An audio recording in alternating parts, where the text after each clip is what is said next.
Sure, good evening. I packed them in yet again for our final budget presentation. I may have to take a note from Mr. Sherrard and start doing giveaways to get people to come, maybe the purple camouflage pit camp shirts. We'll do a second run. So tonight I'll be discussing the final draft. This is our third draft, and this is our final draft that we'll be bringing out to the community to vote on. A lot of this will look the same. We haven't really had a great amount of changes throughout the process, but I'll go over them tonight. Our starting figure from last year was about $45 million. We're increasing to 46.1, which is a $1.1 million increase in the budget, 2.45% overall. Now the tax levy is increasing from 37.9 million to 38.5, about a $650,000 increase, and that levy increase is 1.74. Please note the allowable tax cap was 2.0, and through efficiencies we were able to bring it down to a 1.74 to be sensitive to the community, both the times we're in now and also reflective of we're midway through the LIPA reassessment. So our estimated revenue matches our expense budget, and we have no shortfall at this point. These are our known assumptions. I've gone through them several times. I'll just kind of really hit the final. The state budget, while we're told they've agreed in principle, it hasn't come out with a final. They did set aid runs. There's no significant change at all in the amount of school aid that's being put out there. The medical insurance, we won't know until January, and we are aware of a few staff retirements. One thing I will note, just for budgeting purposes, whenever we have a staff member on leave, we always budget at the higher amount, rather the actual staff member who's on leave versus the leave replacement, which might be a lower number. So in some ways, our budget will vary until we're notified on certain dates, all the way up and through August 1st of leaves if they're either returning or not returning. So with this final draft, we started out with the Board of Ed. We've met with the Finance Committee. We developed a plan for a normal school year with normal staffing. Some items that were considered and are in the final budget are construction, high school football, lacrosse, and track bleachers, renovation of the pool here at the elementary school, and a small roofing component at the high school. We'll use the capital reserves in a second proposition to accomplish the middle school retaining wall and drainage project. We're going to expand the ICT program at the elementary, so it'll be present in every grade level, and we'll convert the pre-K program from half day to full day. And in athletics, we're going to be adding varsity and JV girls golf. We'll be adding second teams at the middle school for girls basketball, girls volleyball, and boys basketball. But we will be removing varsity and JV girls field hockey and softball due to a lack of interest on our students' part. We have to submit the final tax cap figure. As I said, 2% was our allowable amount, but we'll be submitting a 1.74% to the state. This is kind of a breakdown just by department. The ins and outs, for the most part, were flat. This is what I call the back office. This is our instructional component with the major amount going to 2110. That's our regular school instructional program. That's primarily salaries for our TAs and our teachers and our educational staff. And this is our kind of benefits and debt service. I'll point out, even though health insurance is going up about 10%, and we'll be able to hold the line with a very small increase. We have a transfer to other funds that's made up of a transfer to capital, which is the biggest component, $1.2 million. We're increasing from $1 million. And then we have some smaller amounts that are transferred to subsidize our school lunch program and for a reporting requirement for our special ed F fund. And then finally, I'll point out the third arrow. That's our second proposition, to use our capital reserve to use $2.3 million for the retainage and drainage projects. This is a just breakout by component. We're really kind of Status quo, we've increased a tiny bit in the capital component because we increased from 1 million to 1.2, but our percentages are about the same. This is breaking everything down into different components, different categories. 76% of our budget, which was last year and it was the year before, is made up of salaries and benefits because we're a staff-driven enterprise and that's where most of our money goes. This is our staffing chart. It did change slightly. We do have, from the second draft, we do have a further reduction in teacher staffing. We went down by 1 FTE in the teacher lines, and that was done through scheduling. But let me state that it's not a whole teacher. It's a portion of several teachers.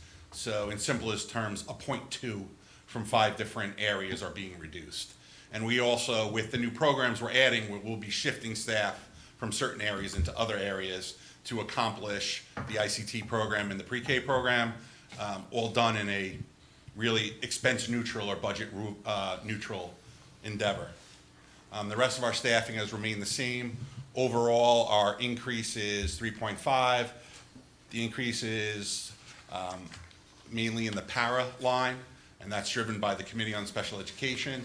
Those meetings are still going on right now, so those numbers could change up or down depending upon the determination of the committee, but we'll do what's best for children. So we budgeted the amount of paras we had as of December, and we'll see where we fall once we start the school year. These are capital projects throughout the year. I've already covered them all. I'll just highlight once again at the bottom the major projects that we have the community voting on, both the separate proposition and the 3 smaller projects. This is our revenue slide on how we pay for everything. So our starting budget is the $46.1 million. We have about $3.8 million in state aid, about a $40,000 increase, not the big increase a lot of other districts saw, about just a little over 1% increase. We have tuition from other schools. We expect to see that to go up a little bit. That's for other schools that tuition students into our special ed program. We have our interest income, not what it used to be. Hopefully that'll go up in the year to come. Decrease in the rental, once again, a little bit off due to COVID. The majority of that line is our rental of Spring Street to BOCES, which we just re-signed a 5-year lease on. We have then our various pilots. We have the LIPA Peaker plant, we have the shipyard, we have Cappy's, we have Overbay, and we have Lobster House. Now they have official sounding names, but I found it easier for transparency's sake to use what everyone knows the building as. We have miscellaneous, which is made up of several different components that make up the $191,000. Then we have use of the ERS reserve, compensated absence reserve, and our undesignated 4% reserve. You'll see slight increases there. We did that to offset the increase in capital spending. We didn't want to put that increase in capital spending burden our community. We've built up our very solid reserves, and we feel it's all right to tap them in this small way to help pay for our program for one-time items. That brings us down to our total levy requirement of 38.5, which I mentioned before, the 1.74%. This is a model that just shows estimate of how the budget and the different aids and the LIPA reduction will impact individuals' taxes. Even though it's only a 1.74% increase to the tax levy, I estimate it to be a little more than 8% increase to the tax rate. How that affects individuals is in this slide. So we divide up the assessed value into 5 different buckets because we live in a diverse community with different neighborhoods having some smaller, some greater assessed value. The $12,500 would be representative of Belterre. The $5,000 assessed value would be representative of Jefferson Landing, and maybe the $1,500 assessed value would be representative of some of the smaller historic homes. And so that shows what their taxes will grow from year to year on. Now, I will be putting up in the next few weeks a tax calculator so individuals can take their tax bill and put that amount in and see how it is specific to their individual homes. I've gone over this before, I won't go over it again. These are just the 4 different buckets of federal stimulus we received, what we're using it for, and in what years we're using it. Next is the contingency budget.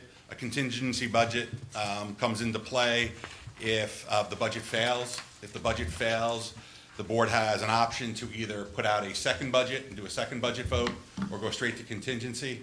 If they have the option, if they go with the option of putting out a second vote and that fails as well, then you're automatically to contingency.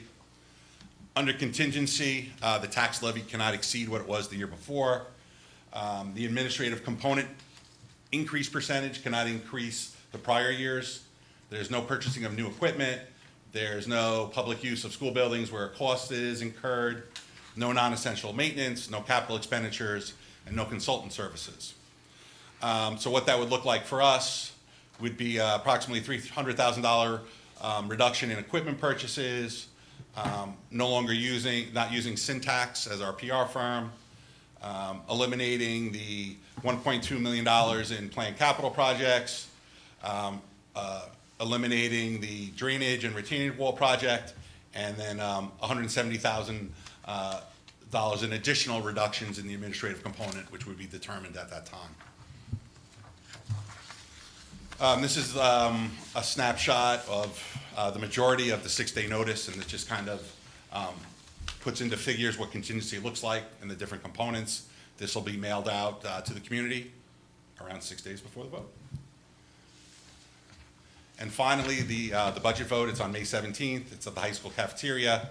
You have to be a citizen of the United States, 18 years or older, a resident of Port Jefferson School District for at least 30 days prior to the vote. And the first proposition is the budget amount. The second proposition is the use of the capital reserves for the drainage. And actually, the other propositions will be for electing 2 vacant seats. Any questions on the budget? Like I said, we haven't changed really that much from the second draft, and I think it's a solid budget that we can support. There's additions to our programs, but we're also being fiscally responsible. Mr. Walker? I just want to thank you for all the hard work you put into the budget year after year. It's good to know that we are being fiscally responsible. The one question I have is, we are tapping into reserves now. Yes. Is that going to be habitual? Are we going to do that next year, the year after, and to what degree, and how long can we possibly keep that up? Right. So my personal philosophy on reserves is it should be reviewed each year. It should be for one-time items. It shouldn't be for reoccurring program, because when you have reoccurring program, the reserves will run out.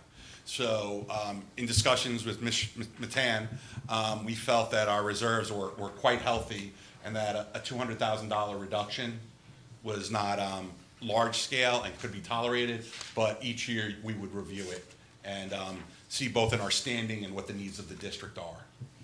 And that $200,000 provided the additional capital projects that we needed, so it's a one-time expense. It's not something that's going to be recurring, where if we did decide next year not to use that additional $200,000, going up from $1 million to 1.2, we wouldn't have to do that.